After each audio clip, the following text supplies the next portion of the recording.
Fala galera, tudo bem com vocês? Eu sou o professor Brenner, aqui do Instituto Educacional Shalom. Pois é, estamos aqui, a Escola Técnica de Enfermagem mais conceituada e a melhor do Centro-Oeste. Nós estamos aqui hoje, eu sou professor de anatomia, sou formado em enfermagem, graduado pela Universidade Paulista de Brasília, e estamos aqui junto com a equipe Shalom para fazer a introdução da anatomia, né? Nós vamos dar umas aulinhas de anatomia aqui hoje, e para começar essas aulas, a gente vai falar um pouco dos conceitos básicos, né? Para a gente dar uma introdução nas aulas de anatomia. Vamos lá! Então vamos definir primeiro, né, o que é a anatomia, né? Para a gente, antes de entrar um pouquinho na história da anatomia, a gente compreender do que ela se trata, o que ela faz, né? Então a anatomia, ela vem de um termo grego chamado anatomy, o que quer dizer o quê? Cortar em partes, né? Ou cortar separando essas partes, né? Essa é a referência de estudo de anatomia, né? E fazer, né, o estudo das estruturas e a relação entre essas estruturas. Já a fisiologia, ela lida com as funções dessas partes do corpo, né? Tanto elas separadamente como a união dessas partes, né? Como os nossos sistemas cardiovascular, respiratório, digestório, né? Vários sistemas que a gente tem no nosso corpo. Com isso, né, a anatomia e a fisiologia, elas trabalham juntas ali, uma com a outra, auxiliando na compreensão uma da outra, né? E como a gente vai falar um pouquinho de anatomia, então um exemplo de estrutura, nossas estruturas, nós temos a estrutura óssea, né? Nós temos, e ela tem a sua função, né, em conjunto, e temos um exemplo do nosso crânio, que é ali uma união forte da nossa estrutura óssea, com o seu objetivo de proteger o encéfalo, e temos as nossas falanges, né, como a gente pode ver nas nossas partes móveis do nosso corpo, né, que é uma união mais frouxa, mais relaxada, para nos proporcionar os nossos movimentos. Beleza, então, assim, a anatomia ela é uma ciência que estuda a forma, a estrutura e a organização desses seres vivos, né, tanto da nossa parte externa quanto da nossa parte interna. Então vamos lá, vamos agora partir um pouco para a nossa história, né? Vamos aprender como surgiu a anatomia e como ela chegou aos dias de hoje, né? Ah não, professor, mas história. Mas a gente precisa entender, né? Para a gente saber como ela surgiu, qual o objetivo dela e de que forma ela conseguiu chegar, né, nos modelos de hoje, né? Um modelo bem avançado, onde a gente consegue compreender bastante coisa da anatomia, até mesmo de um ser humano, sem precisar dissecar. Vocês vão ver direitinho como isso iniciou. Lá no começo, as primeiras histórias ali de anatomia a gente vê com Aristóteles e Hipócrates, né? Aí a gente fala assim, eles que começaram a ver os corpos? Não, né? Foram ali Aristóteles, o fundador das ciências biológicas, e ele sequer dissecou um ser humano. Mas como assim, professor? Não mexeu no ser humano? O que tem a ver então? Não, porque os seus estudos foram iniciados ali de dissecação de plantas, né? As plantinhas, ele abria elas, via ali suas estruturas iniciais, e na dissecação de animais, né? Que é o que ia dando base para estudos do ser humano, né? Porque muitas das nossas funções, as nossas estruturas, elas são parecidas com a de alguns animais. Não o sistema e as estruturas todas, mas aí os estudos foram começando ali com os animais, que já davam uma base de como seria, né, a anatomia do ser humano. Porém, nem Aristóteles, nem Hipócrates chegou a dissecar sequer um ser humano, né? E tanto é que nessa época, por não ter esse conhecimento ainda, eles acreditavam que o coração, né, nosso coraçãozinho aqui, que era o centro das nossas emoções, nosso centro nervoso, centro da alma, eles acreditavam que o coração, que é a partir do coração que saía todo esse sistema, né? Então a gente vai ver aqui mais para frente que aí um pouquinho antes, e isso tudo antes de Cristo, ali 300, 200 anos de Cristo, né? E aí depois de Aristóteles e veio Herófilos e Erasistratos, né? Ali ainda antes de Cristo, num período ali de 335 a 250 anos de Cristo, eles já foram anatomistas mais ativos, né, na antiguidade. Então eles eram incentivados pelo faraó daquela época, né, faraó Ptolomeu, e eles já fizeram dissecações humanas. Herófilos mesmo chegou a dissecar mais de 600 corpos. É isso mesmo, Herófilos pegou mais de 600 corpos diferentes, dissecou, estudou, abriu ali, viu as suas estruturas, viu ali as suas funções, os sistemas e conseguiu começar a fazer um estudo mais aprofundado do ser humano, né? Então, ele criou nessa época, por estudar bastante, ele criou a prensa de Herófilos, né?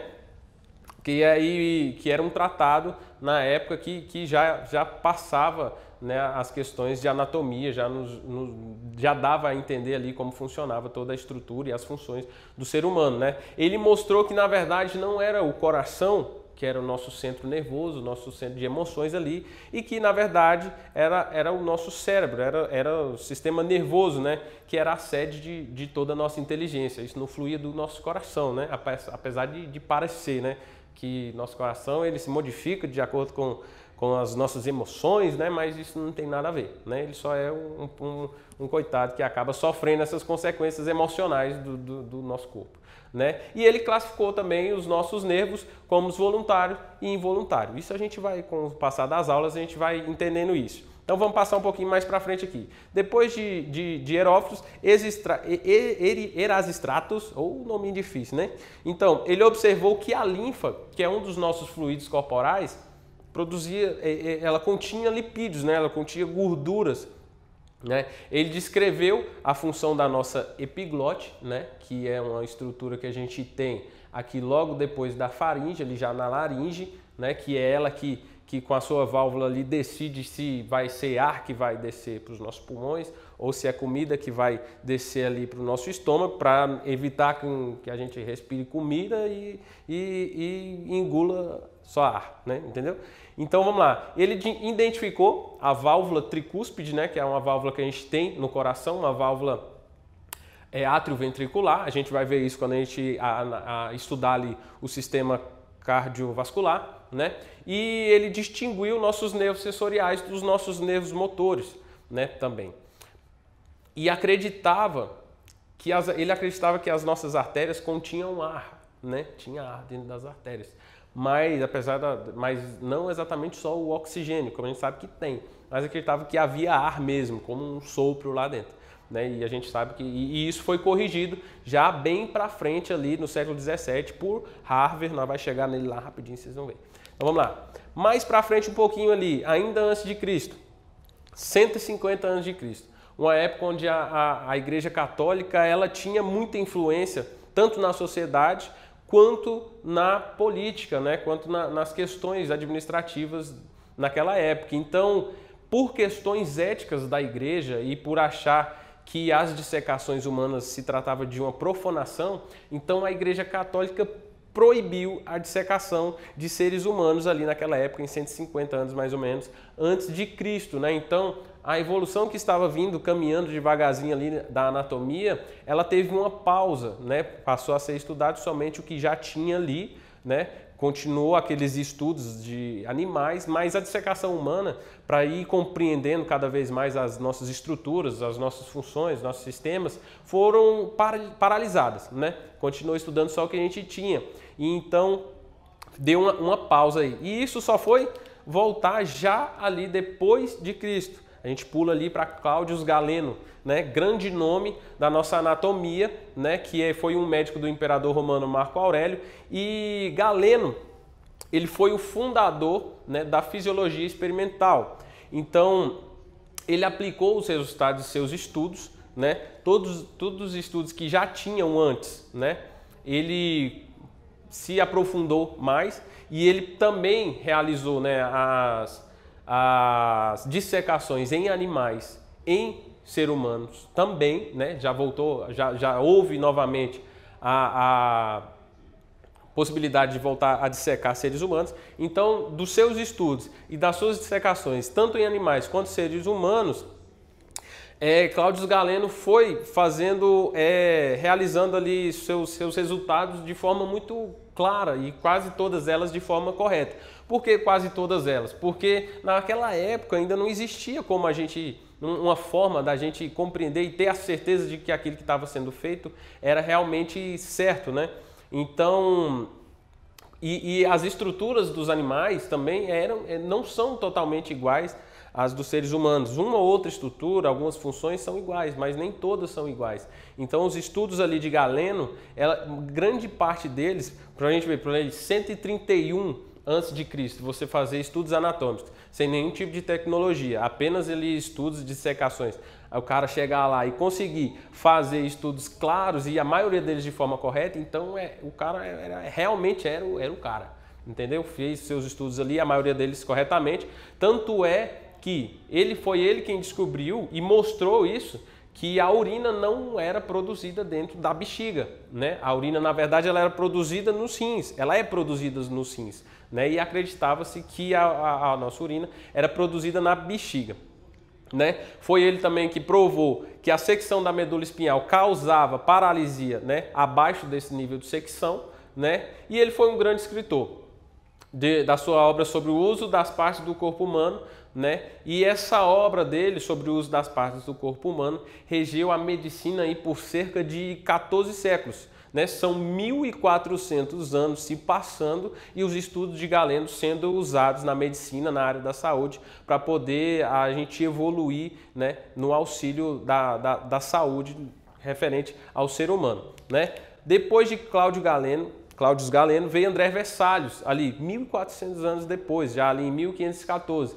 André Vesalius veio, fez várias obras sobre anatomia, estudou anatomia, dissecou também, né? E André Vesalius foi um dos maiores nomes e continua sendo um dos maiores nomes da anatomia, né? Fez várias obras, entre elas duas grandes obras, que foi A Revolução do Corpo Celeste, né, uma das suas grandes obras, e a maior de suas obras, que é a De Humani Corporis Fabrica, né? É a sua maior obra, foi feita ali em 1553 e ela é uma obra que é utilizada até hoje, né? Até hoje, mesmo com tanta tecnologia, tantos estudos avançados, tantas coisas para a gente poder analisar, estudar a anatomia, os estudos de André Vesalius ainda é utilizado para que a gente possa continuar estudando a anatomia, né, a fisiologia, a questão do corpo humano, né?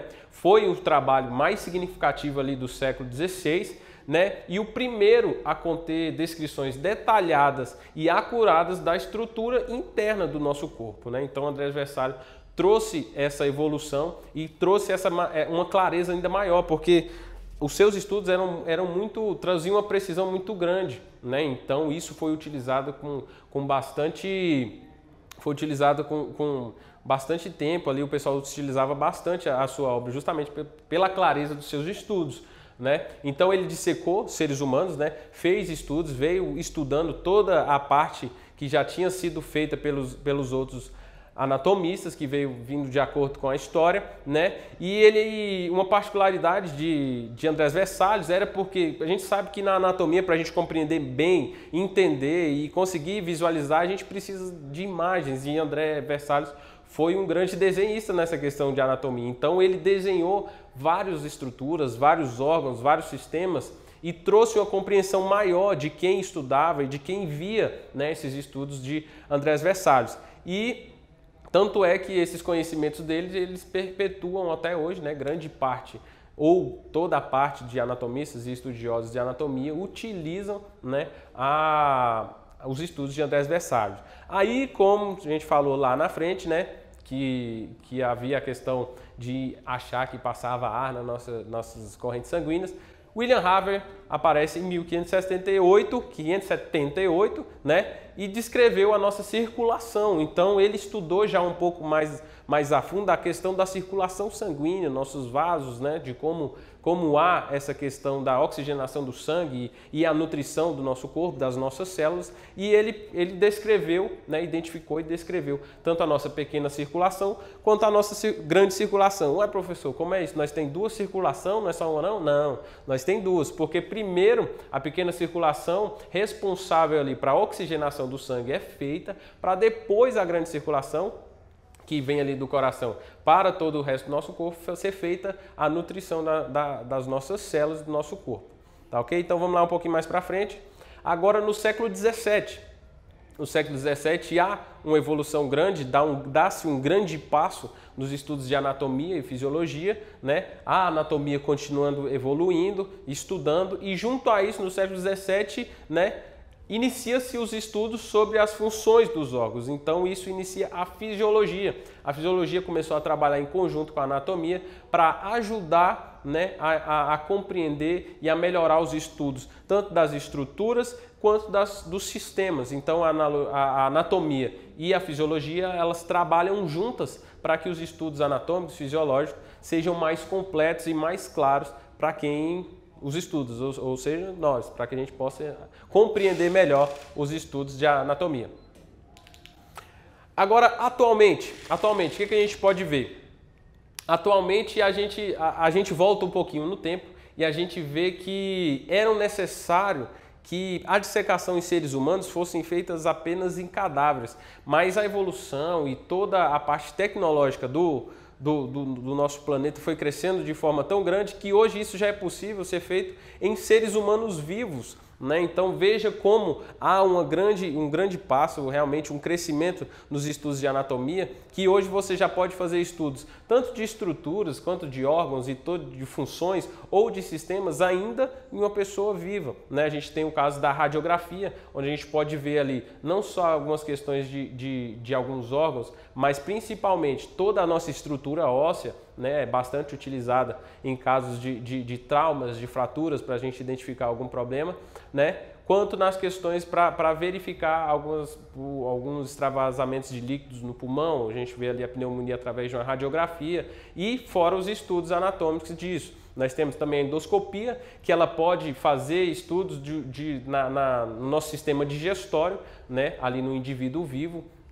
Temos a ecografia, que é incrível, né, pelo fato de a gente conseguir analisar a questão de um feto, né, do filho, de uma criança ainda ali dentro do útero da mãe. Temos a tomografia para ver toda a questão nervosa, toda a questão de vasos sanguíneos e tomografia computadorizadas e vários outros tipos de exames de imagem, né? Então veja a evolução que vem vindo e o tanto que é importante a gente conhecer a história da anatomia para que a gente possa compreender de que forma ela chegou nos dias de hoje, né? Então vamos dar uma pequena pulada agora para finalizar a aula, só para vocês entenderem um pouco a divisão do corpo humano. Nosso corpo vem dividido em 4 partes, né? A região da cabeça, a região aqui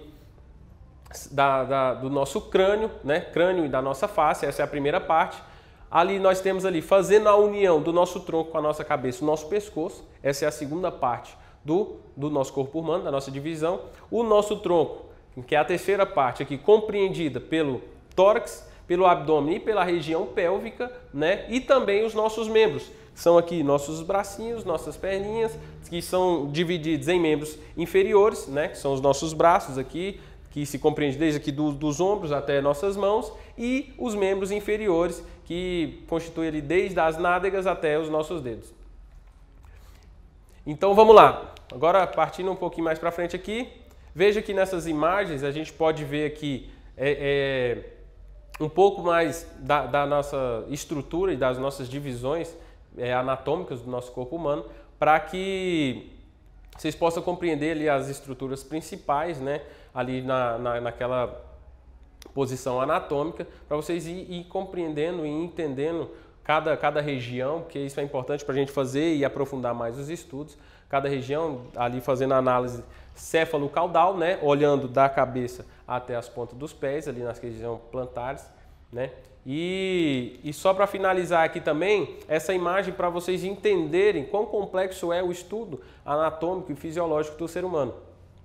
Né, ali a gente vê várias artérias, veias, né, sistema nervoso, parte cerebral ali. Então, a anatomia é uma coisa muito bonita, muito bacana, mas ela precisa de que vocês tenham bastante interesse e se dediquem bastante a estudar a anatomia, né? Porque é uma máquina muito complexa, mas é a máquina mais perfeita que existe. Então, galera, é isso aí. Por hoje é só, eu espero que vocês tenham gostado da nossa aula. A gente vai continuar na próxima aula um pouquinho mais a introdução de anatomia. É a equipe Shalom te ajudando a se formar, a ser um profissional de excelência. Valeu, galera, muito obrigado, até a próxima aula.